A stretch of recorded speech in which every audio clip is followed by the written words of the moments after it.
Hi, Michael. Alan Cockrell with ABC, hitting coordinator with the Arizona Diamondbacks. I'm going to run through your video today.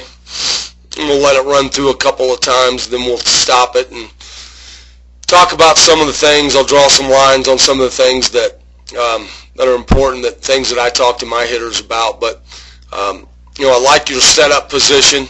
I like the little waggle you have with the hands, the little rocking back and forth. We just call that, basically small muscle movement. It kind of helps to prevent getting stiff or rigid in the box, tightening up. It creates relaxation and loosens up tension when we get up there. So I like that. I like your setup. You're into your back leg, but your back knee doesn't get over your back foot. So that's good. There's no sway.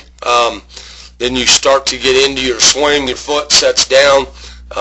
See one thing at that particular point that we'll talk a little bit about, and it does something when your stride foot lands.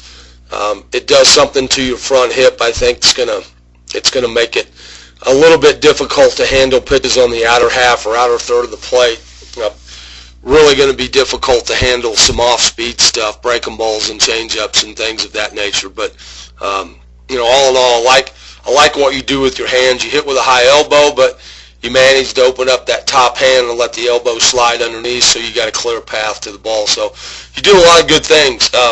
First thing we're going to do here is we'll just let it run to your loaded position, and that's when you load weight into that backside and then set the stride foot down right about there. Okay, I'll even take back one click.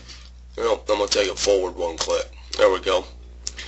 Now when that stride foot sets down, basically what I look for is for equal bend both knees. We want a very, very apt position. Okay? If we have more bend in one knee than the other, then we have more weight distributed on one side of our body as opposed to the other. And at this particular time, we really kind of want to have our weight mostly 50-50, if anything, 50% here, and then 49 on the front. But inside, a bit more bend with the back knee than the front, and then from there, I look to make sure that the hip this section, you can have a little tilt front hip, cause the front want to pull side a little bit early, and then sure the shoulder where hands are shoulder height, the hair straight back. Excuse me. All of that is very, very good. Your head, sit right position, right buckle. Excuse me. And an attacking position. But the one thing that I see that causes this front hip to want to open a little bit too early is stride foot. When we made the stride foot right, and we're looking at 65 degrees right there, we really don't want that stride foot any more open than 45 degrees. Now, you've probably heard since you were a little young kid as a hitter, keep that front foot closed. We don't necessarily want it closed, but we don't want it any more than 45, okay? The more open that it gets from 45 hip, and that's the line that our bat path will take. It'll swing across that front hip. So if we can keep this front foot 45, then that keeps that front hip. That's what stays squared up. When we're talking about staying squared up, with the front side, it's not the foot, it's the front hip. We want that hip underneath us. We want it squared off to the pitcher. That puts us in a position to handle both sides of the plate. Puts us in a position to handle off-speed pitches. Okay, so my suggestion is that we get your stride foot when it lands. We're landing no more open than 45. That'll close up that front hip. Now from here, basically we got a lower half, and then we got our hands that we got to work to get to contact. So knee, drive forward, transfer your weight into there, and then we else underneath, and we work and jump with that back knee. So when we start to go forward here, we see the knee start to turn. All right, that's good. Your elbow drops down. Now this little position right here, this is called the connection. This is hand, elbow, back, are all in alignment. So all this lower half drive now gets passed off to the hands. Only that'll continue to form here will be the hands. They'll work in front of you, and then we'll go out here to contact. Okay? You get to contact, you do a good job of staying athletic, you do a good job of keeping this front knee side front, even though contact is well in front of your front body. You do in front of your front foot, you do a good job, and you slump down with your hands, which is the strongest position to be in. It's also a position that's going to allow you to extend through this ball. One thing we'd extend on is practice in the cage or in batting practice is let's make sure that we get into the habit, Michael, of keeping our head and eyes down in the hitting zone for at least one count past contact.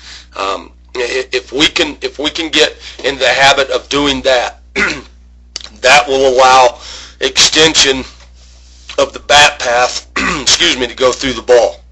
As soon as the head and eyes come up, the swing is done. The barrel of the bat will follow the head and eyes. So we try to get, in fact, in our first round of BP, we just play a round of no peek where our guys don't even track the ball off the bat.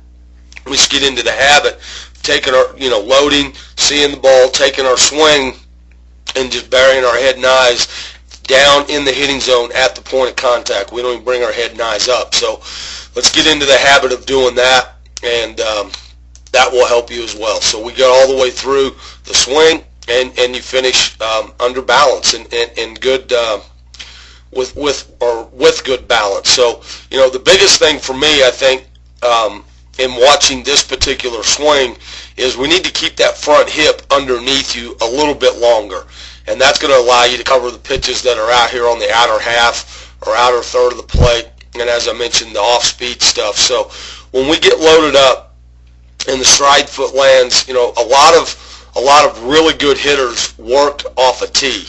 Okay, so what we want to do is we want to set this tee out third, where, and we're going to set it even with or going to put a tee out there, and then and get into the habit of making sure that stride foot doesn't open up any more than 45 degrees. Your front hip will stay under you, and now take the swing that you have. You have a good swing. You get good backside drive with that knee. Your elbow slides under your hands nicely. You get to a good connection point with your hands, your elbow, and your back hip. And this will give you a chance to hit through this ball and hit hard line drives through the right side of the cage. If we continue to open up early, this is a pitch that we may top and roll over to the shortstop or third baseman, or this is a pitch that our hands will drag and the barrel will drop, and we'll end up popping this ball up to the right side of the diamond or out to the right field or somewhere. But if we keep this front hip better right here, and we keep this front foot more at a 5 more, this is going to allow us to get to this ball and continue to extend through this ball. So in a cage, we're driving line drives through the right side. Okay, Michael, this is a drill that will help you, and I really want to thank you for coming.